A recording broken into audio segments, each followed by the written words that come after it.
Body को suitcase में डाल के डंप किया गया है। एक कूड़ा बीनने वाले ने देखा और हमें इन्फॉर्म किया। सर देखने से तो आदमी लगता है, लेकिन इसने साड़ी पहन रखी है।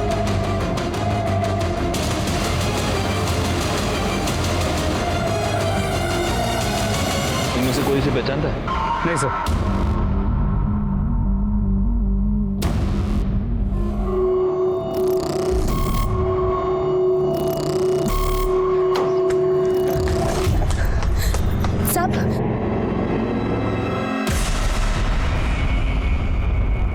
अरे तुम यहाँ क्या करी हो? जाओ यहाँ से। साहब इस बच्चे को रख लीजिए साहब। तुम्हारा दिमाग खराब है? हाँ, निकलो यहाँ से। साहब ये आपकी बच्ची है, मैं इसे नहीं रख सकती। ये क्या बोल रही हो तुम? कौन सी बच्ची? काहे की बच्ची? तुम यहाँ से निकलो, अगर किसी ने देख लिया ना तो प्रॉब्लम हो जाएगी। चलो जाओ यहाँ से, जाओ। अगर दोबारा आई ना तो देख लेना। साहब मेरी बात तो सुनिए। साहब मेरी बात तो सुनिए। साहब सर जहां हमें बॉडी मिली है उसके आगे एक सीसीटीवी कैमरा है, लेकिन सुबह होने तक वहां से 300 से ज्यादा गाड़ियां क्रॉस कर चुकी थी। मैं जानता हूँ ये काम थोड़ा टीडियस है राणे, लेकिन फिर भी उस सीसीटीवी फुटेज को बार बार चेक करो और उसमें से हर गाड़ी के बारे में पता करो। सर मैंने सूटकेस के बारे में पता करने की कोशिश की, पर पता नहीं चला क्योंकि वो पुराना सूटकेस था। कोई मिसिंग कंप्लेंट? नहीं सर, अभी तक तो नहीं। हमने उसकी फोटो सर्कुलेट की है और हम सारे पुलिस स्टेशन में पता कर रहे हैं। सर बॉडी की पोस्टमार्टम रिपोर्ट से पता चलता है कि वो बॉडी एक लड़के की है।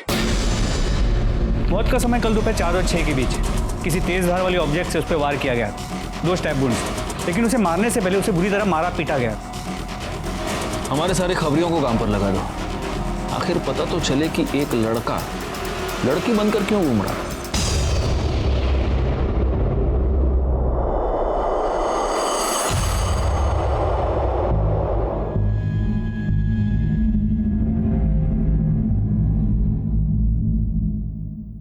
खूब पढ़ाई करो, खूब खुश रहो।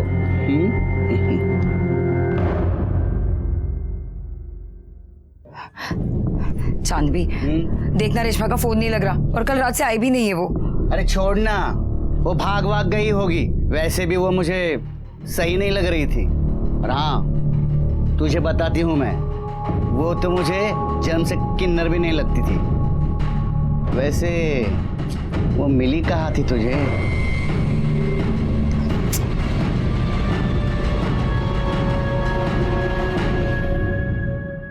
सर ये आपसे मिलना चाहती हूँ। बैठिए। साहब वो परसों से मेरी दोस्त रेशमा लापता है और उसी दिन से उसका फोन भी बंद आ रहा है। रेशमा की कोई फोटो है आपके पास? है ना साहब?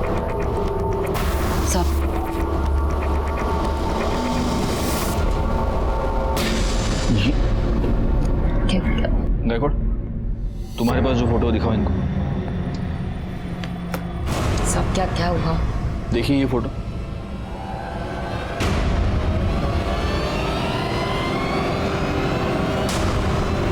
हमें कल ये लाश तालाब के पास मिली है।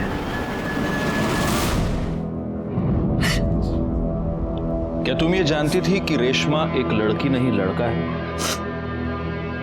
जी साहब, उसका नाम रमेश था। वो मुझे शूट पर मिला था, पैसों को लेकर बहुत परेशान था, इसलिए हमारी टोली में आ गया था। इसका घर कहाँ है? नहीं पता साहब, पर इतना पता है कि उसके घर में उसकी आई, बाबा और एक छोटा भाई है। किसी से कोई दुश्मनी, कोई लड़ाई? नहीं पता साहब। इतनी हैरानी की बात है गायकवाड़, मजबूरी में एक अच्छा खासा पढ़ा लिखा लड़का किन्नर बन जाता है। ये रमेश के कॉल रिकॉर्ड्स, इस कॉल रिकॉर्ड के हिसाब से आखिरी कॉल किसी प्रदीप की थी। सर मोबाइल लोकेशन भी प्रदीप के घर के आसपास की बता रहे हैं। गायकवाड़, इस प्रदीप को उठा लो। रेशमा को कैसे जानते हो? सर क्या हुआ, आप ऐसे क्यों पूछ रहे हैं? हुआ यह है प्रदीप की रेशमा का मर्डर हो गया और उसके कॉल रिकॉर्ड्स के मुताबिक मर्डर से पहले आखिरी बार उसने तुम्हें कॉल किया था और जब उसका मर्डर हुआ तो उसकी मोबाइल लोकेशन भी तुम्हारे एरिया की थी। अब बताओ। नहीं सर, मैंने कुछ नहीं किया सर, मैंने तो उससे शादी की थी। शादी? हाँ सर। एक मर्द के साथ शादी? क्या? नहीं सर, रेशमा तो एक किन्नर थी, मैंने उससे शादी की थी। पंडित जी ने मुझसे कहा था कि मेरे ग्रह नक्षत्र काटने के लिए एक किन्नर से शादी करनी पड़ेगी, इसलिए मैंने उससे शादी की थी। और शादी के बाद वो चली गई सर। तो शादी के बाद ऐसा क्या हो गया कि उसका मर्डर कर दिया? पैसे को लेकर प्रॉब्लम हो गई? क्या हुआ? नहीं सर, बिल्कुल नहीं सर। उसने मुझे कहा था कि शादी करने के बाद तुम्हें मुझे 2 लाख रुपया देना पड़ेंगे। मैंने उसको 2 लाख रुपये दिए भी थे। सर मेरा अगर झूठ लग रहा है तो आप पंडित जी से पूछ लीजिए, सर वो थे वहां पे। तो पंडित जी, आपने इस प्रदीप की शादी रेशमा से करवाई? जी सर।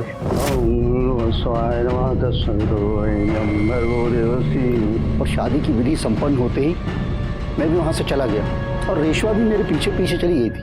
हाँ सर, वो रेशमा मेरे घर से निकल गई थी सर, फिर मुझे पता नहीं वो कहाँ चली गई।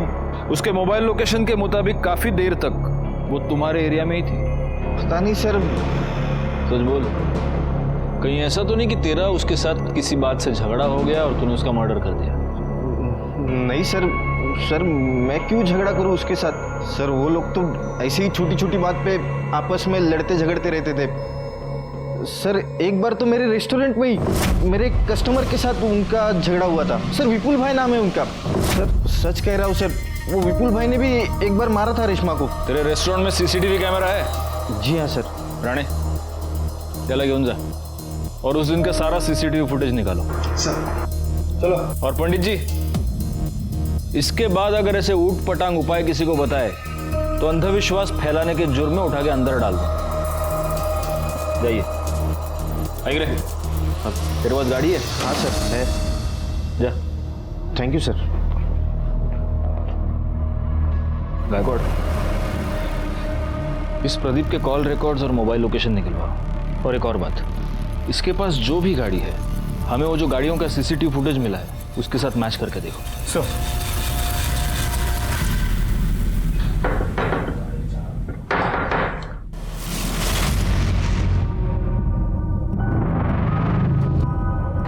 तुम यहाँ क्या कर रही हो? सब अपने बच्चे को रख लो, मैं नहीं रख पाऊंगी। अरे काहे की बच्ची, मरवाओगी क्या? चल निकल। सब मेरी बात तो सुनो। आनंद, आनंद, कौन था? कोई नहीं, तुम जाके चाय बनाओ। हाँ लेकर आती।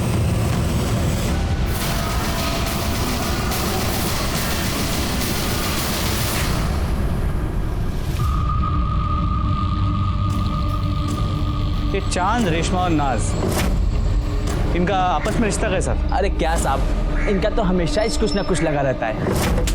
चाचा देना रे।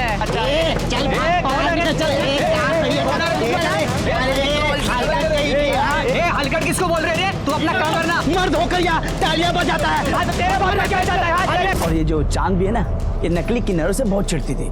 और रेशमा और नाज ये भी आपस में लड़ते थे? अरे काहे का झगड़ा साहब, इनके तो बीच चुम्मा चाटी लग रही थी, मैं खुद कई बार देखी। चांद भी?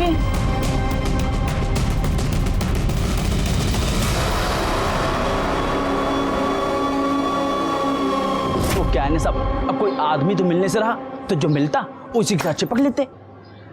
शुक्रिया। तो तुझे नकली किन्नरों से बड़ी प्रॉब्लम है? हाँ? क्यों नहीं होना चाहिए क्या साहब? एक तो भगवान ने हम पर अन्याय किया, वो क्या कम है कि ये मर्द लोग हमारी तरह तालियां बजाकर पैसे कमाते हैं, हमारे पेट पर लात मारते हैं। गुस्सा तो आएगा ना साहब? गुस्सा तो आएगा, सही। अब ये रमेश भी एक नकली किन्नर था, तो जाहिर है तुम्हें रमेश पर भी बहुत गुस्सा आता होगा। नहीं, ये कुछ बोली नहीं मुझे, लेकिन मैं इससे बोली कि उसका कहीं टाका बेड़ा है लड़के के साथ, लेकिन ये मानने कुछ तैयार नहीं थी। हाँ। कौन लड़की? वो सब क्या बोलूं आपको मैं?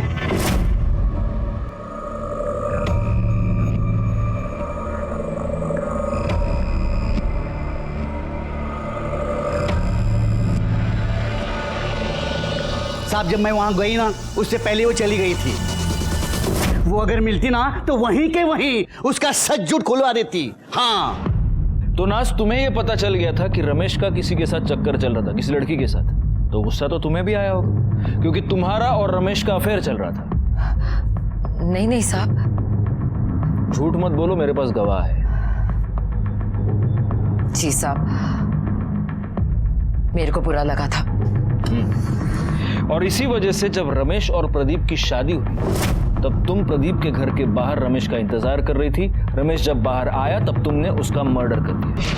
नहीं नहीं साहब, मैंने उसे नहीं मारा। मैं उसे कैसे मार सकती हूँ? मैं भले ही किन्नर हूँ, लेकिन मैं उससे सच्चा प्यार करती थी। प्यार के साथ यही तो परेशानी है नाज, हमें पता ही नहीं चलता कि प्यार कब जुनून बन गया। बैकवर्ड, तुम्हारी मोबाइल लोकेशन, इससे ये साफ पता चलता है कि जब रमेश और प्रदीप की शादी हो रही थी तब तुम प्रदीप के घर के बाहर ही थी। अब सच बोलो। नहीं नहीं साहब, मेरे को जब चांदी ने बताया तो बहुत बुरा लगा मेरे को। मेरे पास कोई सबूत नहीं था, इसलिए मैं रमेश को कुछ बोलना नहीं चाहती थी। इसलिए मैंने अपने मोहल्ले के एक बच्चे को उसका पीछा करने को कहा और वो उसकी फोटो खींचकर मुझे भेजे। इसी वजह से मैंने अपना मोबाइल दिया था। कौन बच्चा? गुड्डू। गुड्डू। उस दिन तुम रेशमा का पीछा करते हुए प्रदीप के घर तक गए थे, फिर तुमने वहां क्या देखा? तुमने रेशमा को उस घर से बाहर निकलते हुए देखा? मैंने देखा नहीं, मैंने थोड़ी देर इंतजार किया, फिर मैं खेलने चले गया। खेलने चले गए? चलो जाओ, अब भी जाके खेलो, जाओ, ले जाइए इसे।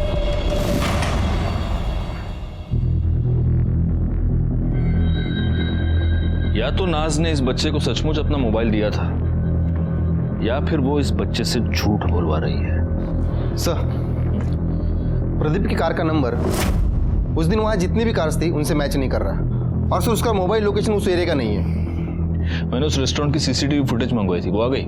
जी सर। हाँ, तो विपुल तो रमेश को कैसे जानता है? साहब मैं कोई रमेश को नहीं जानता। अरे सॉरी, भूल गया, रमेश नहीं, रेशमा। रेशमा वो किन्नर, उसके साथ क्या लफड़ा था तेरा? साहब मैं पढ़ा लिखा इंसान हूँ साहब, मेरा भला किन्नरों से क्या लेना देना। अच्छा अच्छा, देखो विपुल, ये क्या है? हा?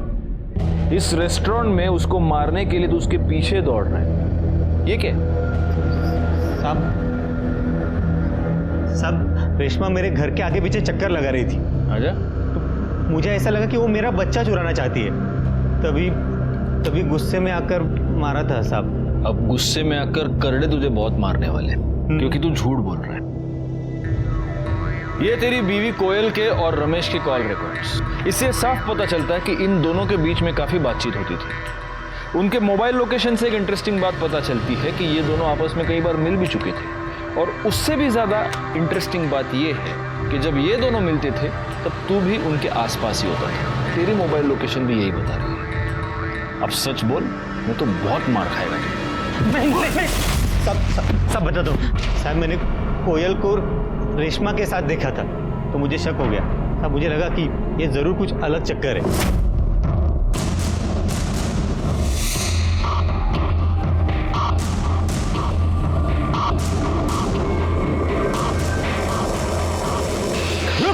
रुक। देख मैं जानता हूँ तेरा मेरे बीवी के साथ कुछ तो चल रहा है। देख मुझे नहीं जानना वो तेरे जैसे के साथ क्या कर रही है। प्यार करता है उससे? बोलना, प्यार करता है उससे? बोल। हाँ तो लेके जा। हाँ लेके जा उसको, मेरे को नहीं चाहिए वो। देख 3 लाख रुपए दे और लेके जा, समझा? अब मुझे लगा कि वो पैसा लेकर आएगा, लेकिन बाद में पता चला कि वो मर गया। मर नहीं गया, तूने उसे मार दिया। तू बहुत दिनों से उसके पीछे पड़ा था। जब वो 2 लाख रुपए लेकर तेरे पास आया, तूने पैसे लिए, तूने उसको मार दिया और तूने उसकी बॉडी तालाब के पास डंप कर दी। नहीं साहब मैंने कुछ नहीं किया साहब, मैंने नहीं मारा उसको। जब तक ये सच नहीं बोलता इसको फोड़ते रहो। साहब मैंने कुछ। इसकी मोबाइल लोकेशन रिकॉर्ड के मुताबिक ये कभी उस एरिया में नहीं गया जहाँ में रमेश की लाश मिली थी। तो क्या हुआ? हो सकता है कि मर्डर के वक्त अपना फोन घर पे छोड़ के गया। इस कोयल को बोलो। रानी यहाँ सोएगी और मैं खाना बनाऊंगी, है ना? अरे बाप रे बाप।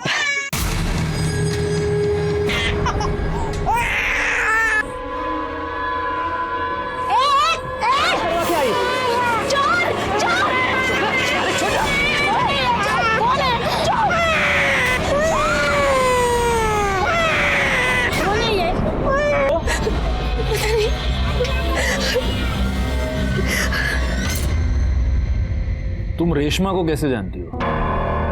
सर रेशमा नहीं, रमेश। शादी से पहले से ही मैं उसे प्यार करती थी। वेल सुन एक बार मेरी बात सुन। देख मेरी बात तो सुन, मैं तुझे समझा रहा हूँ। क्या सुनूं? बाबा मेरी शादी करवा रहे हैं। प्लीज कोयल, मुझे थोड़ा टाइम दे। देख मेरा एक रोल फाइनल होने वाला है। ये मैं कब से सुन रही हूँ। मैं बाबा को अब और नहीं रोक सकती। सर फिर मेरी शादी हो गई, लेकिन फिर वो मुझे दिखा जब मेरा बेटा हुआ था। सर मैं आपको बता नहीं सकती कि उसे वैसे वहां देखकर मुझ पे क्या गुजरी थी। सर वो मेरे पीछे पड़ गया था। वो चाहता था कि मैं सब कुछ छोड़कर उसके साथ चलूं। मैं तुझसे बहुत प्यार करता हूँ, नहीं रह सकता तेरे बिना। देख मैं सब कुछ छोड़ दूंगा, बस तू एक बार हाँ कह दे। तो कहीं ऐसा तो नहीं कोयल कि रमेश ने तुम्हें इतना परेशान किया कि तंग आकर तुमने उसे मार डाला या फिर मरवा दिया? नहीं सर, मैं उसे अब भी प्यार करती हूँ। और अपने पति से? चलो छोड़ो। या फिर एक पॉसिबिलिटी ये भी है कि तुम्हारे पति को, विपुल को, तुम्हारे और रमेश के बारे में पता चल गया और गुस्से में आकर विपुल ने उसको मार दिया। नहीं सर, मैं अपने बच्चे की कसम खाती हूँ। रमेश के घर वालों के बारे में जानती हो?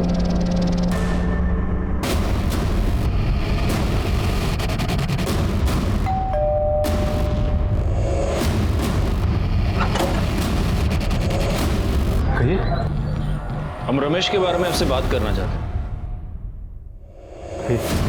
बाबा, ये रमेश भैया के बारे में कुछ बात करना चाहते हैं। हम किसी रमेश को नहीं जानते। देखिए, आपके बेटे रमेश का मर्डर हो चुका है।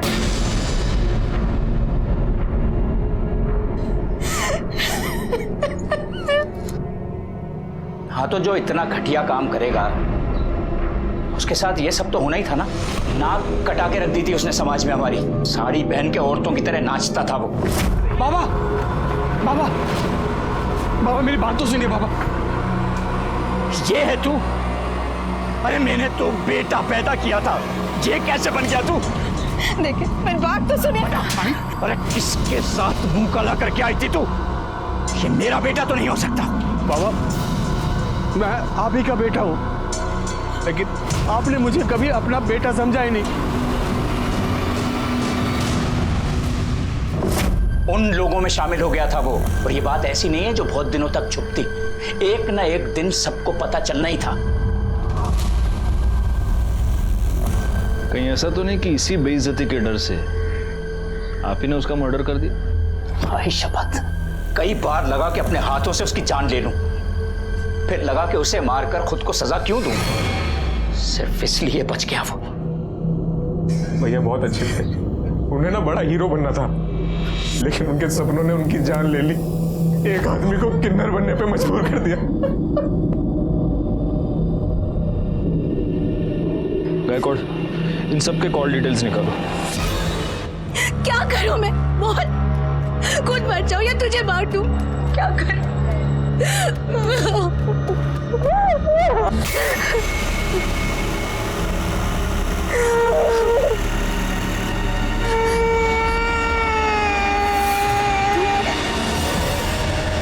आशा, ए आशा, अरे बाहर पोलियो का टीका देने आए, रानी को लेके आना।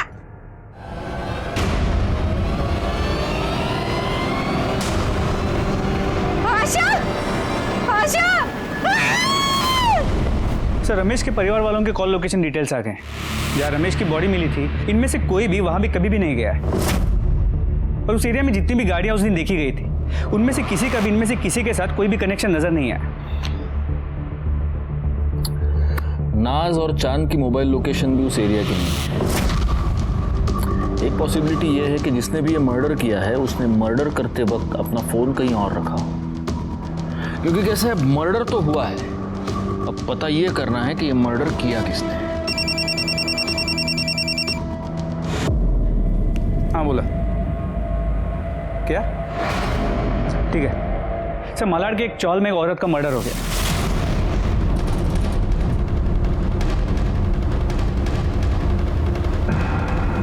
हटिए, चला चला आगे, चला आगे, चला चल भैया,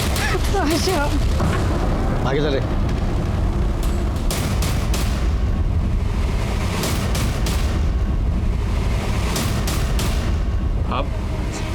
मैं सुबह को इधर आई तो ये मरी पड़ी थी।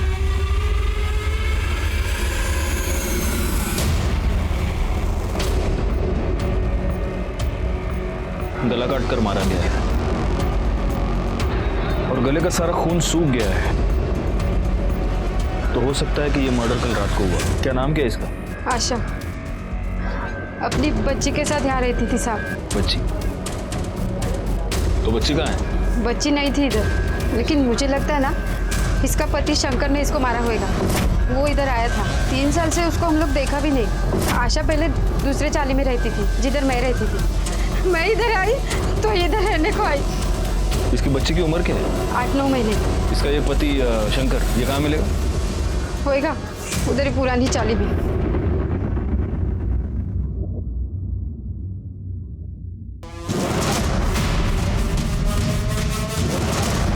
शंकर। हाँ बोलो। तू ही है? हाँ खड़े मसला। अरे साहब क्या कर रहे हो साहब? इसका रिकॉर्ड 3 साल से दिल्ली जेल में बंद था चोरी के लिए, अभी अभी रिहा हुआ है। साहब जेल का खाना बहुत पसंद है तेरे को, इसलिए वापस वहाँ की बुकिंग करवा रहा है तू? हाँ साहब मैंने उसको नहीं मारा साहब। आपको तो पता है ना मैं 3 साल साहब जेल में था। फिर ये बच्चा कहाँ से आ गया साहब? गुस्सा तो आएगा ही ना साहब। ऊपर से वो छोड़ के भी चली गई साहब। फिर मैं मंदिर गया एक दिन, देखा तो वो वहाँ पे वो झाड़ू पोछा कर रही थी। किसका बाप लेके घूम रही है? तू बता, तू कहाँ था 3 साल तक? मेरा छोड़, मैं जहन्नुम में था। तू ये बता ये पहले बच्चा कहाँ से आया? तू मुझे छोड़कर चला गया। मेरे पास खाने के लिए पैसे नहीं थे, पैसे के लिए मैंने बच्चा पैदा किया। इसके माँ बाप कोई और है, मैंने सिर्फ पैदा किया इसे। साली झूठ बोलती है। इसके बाप के साथ सोई रहेगी तभी तो ये पैदा हुई ना। वो डॉक्टर किरण करके दी मेरे को ये बच्चा। रुक साले, भागती का है, रुक। फिर पता नहीं साहब वो कहाँ भाग गई। मैंने उसका बहुत पीछा किया। मैं उसके वो नए चाली में भी गया, लेकिन वहाँ पे साहब उसने बोला कि मैं चोर है, और इसलिए रात को उसके घर में घुसकर तूने उसका मर्डर कर दिया और बच्ची को भगा कर ले गया। बता बच्ची किधर है? बोल। सब सच सच में मुझे मालूम नहीं है साहब। मालूम नहीं? गायकवाड डॉक्टर किरण को बोलो आणि करडे खरं बोलत नाही तोपर्यंत फोडून टाकायला। साहब कुछ नहीं किया। डॉक्टर ये बच्चे का क्या चक्कर है? सर आशा ने आनंद और उसकी पत्नी पूनम के लिए सरोगेसी करवाई थी।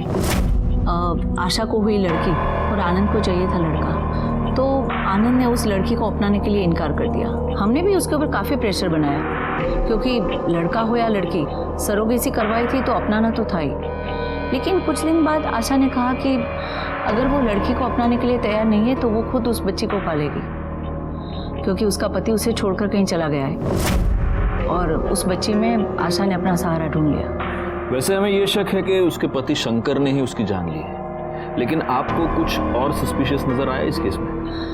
अब कुछ दिनों से वो आनंद के पीछे पड़ी थी कि वो अपनी बच्ची को अपना ले। मेरे पास भी आई थी कि मैं आनंद के ऊपर प्रेशर बनाऊं। काफ़ी डरी हुई लग रही थी और बार बार एक ही बात कह रही थी कि मुझ पर जान का खतरा है। ये आनंद कहाँ रहता है?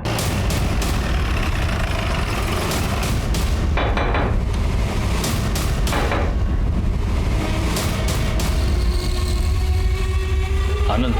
Yes sir. आप आशा को जानते हैं? इससे पहले कि आप ना कह दें, मैं आपको एक बात बता दूं, हम डॉक्टर किरण से मिलकर ही यहां पर आए हैं। जी सर, जानता हूं। आशा का मर्डर हो चुका है।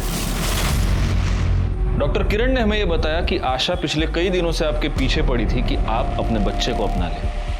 कहीं ऐसा तो नहीं कि इससे परेशान होकर आप ही ने आशा को मार दिया? सर ये क्या बात कर रहे सर आप? आनंद कौन है? ये बच्चा किसका है? सर ये वही आशा की बच्ची है। क्या? हाँ सर, इन्होंने तो कई बार मना कर दिया था बेटी के लिए, उसके बाद तो हम बच्चा नहीं कर पाए। मैं कई बार गई थी आशा के पास इस बच्ची को देखने के लिए। भले ही सर मैंने इसको जन्म ना दिया हो, लेकिन ये है तो मेरी बेटी सर। लेकिन ये बच्ची आपके पास आई कहाँ से? वो सर कल रात को मैं आशा के घर गई थी।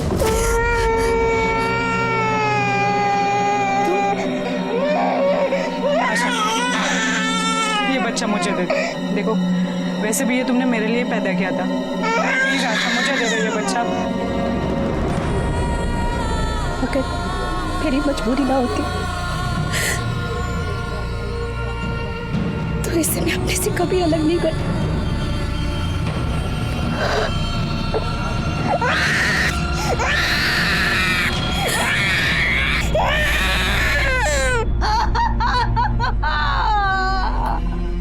इसका मतलब हो सकता है कि आपके वहां से जाने के बाद वहां पर कोई और आया। हो सकता है सर, कोई आया होगा।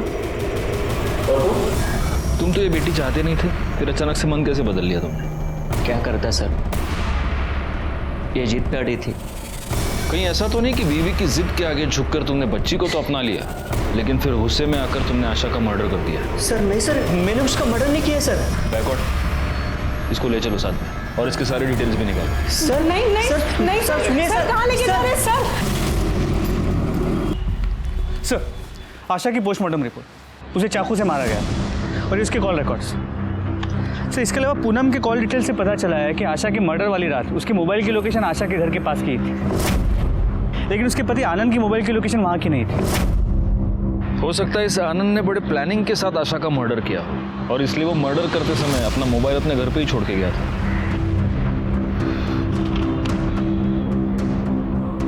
एक मिनट गायकवाड़, ये देखो 12 फरवरी को आशा की मोबाइल लोकेशन उस तालाब के पास थी।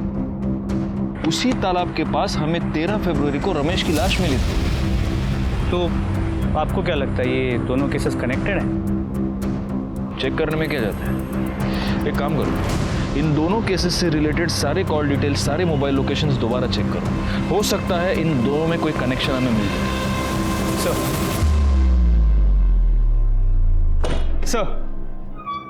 सर कनेक्शन मिल गया।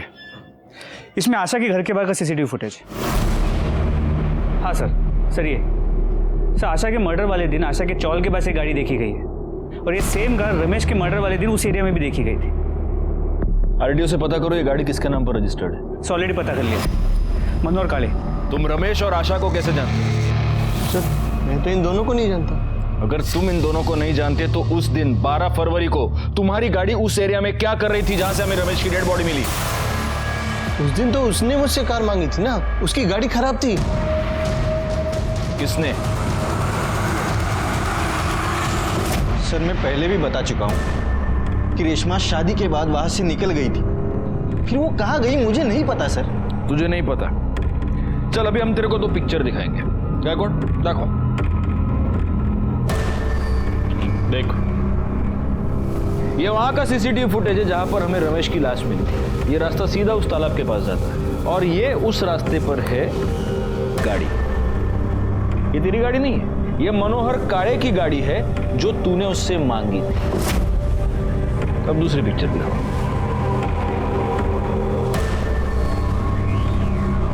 देख ये आशा के चौल, मेरे को नहीं इधर देख, आशा के चौल के बाहर की सीसीटीवी फुटेज।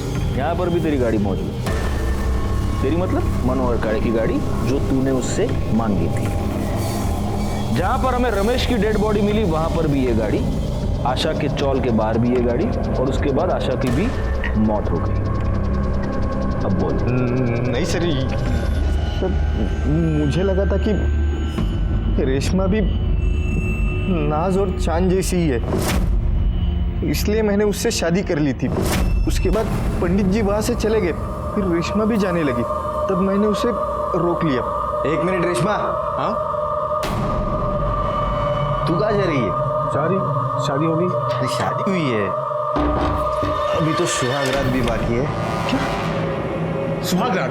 हाँ सुहागरात की कहाँ बात हुई थी? ये देख मेरा मंगल बहुत भारी है और पंडित जी ने मुझे साफ साफ कहा है कि जब तक मैं सुहागरात न मना लूं तब तक मेरे ग्रह नहीं कटेंगे, और मैं आज तेरे साथ सुहागरात मनाऊंगा ना तब जाके मेरी कल ज्योति से शादी हो सकती है। ज्योति से तेरी शादी हो ना, लेकिन मैं ये सब नहीं कर सकती। साला तो आदमी है। हाँ तो फिर इसलिए तो बोल रहा नहीं हो सकता है सब। जब मुझे पता चला कि वो किन्नर नहीं है तब मुझे बहुत गुस्सा आया, और सर मैं ज्योति से बहुत प्यार करता था, इसके लिए सर मैंने उसको मार दिया। तूने आशा को क्यों मारा? उसने मुझे रेशमा की लाश फेंकते हुए देखा था।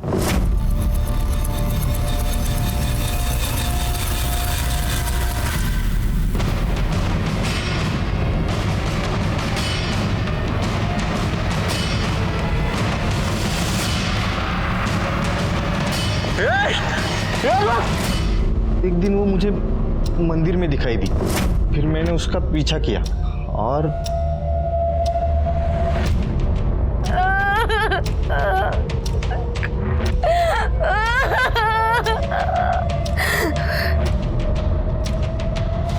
अपने अंधविश्वास की वजह से तूने 2 लोगों की जान ले ली। अब जिंदगी भर जेल में सड़ेगा तू। गायकवाड़, चार्जशीट फाइल करो और उठा के डाल दो इसको अंदर। प्रदीप को रमेश और आशा के मर्डर के जुर्म में सजा मिली, केस सॉल्व हो गया। लेकिन इस केस में सोचने वाली बात यह है कि अपने हालात से हार मानकर जब रमेश ने किन्नर बनने का फैसला किया, तब क्या उसे अपने इस डरावने अंत की दस्तक नहीं मिली थी?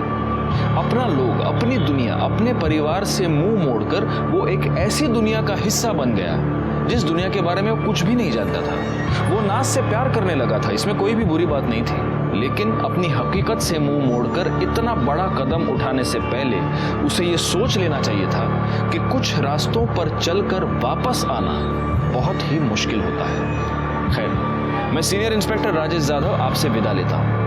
दोबारा मिलूंगा, तब तक सतर्क रहिए और देखते रहिए क्राइम पेट्रोल दस्तक, क्योंकि मकसद बताना नहीं, बचाना है। जय हिंद।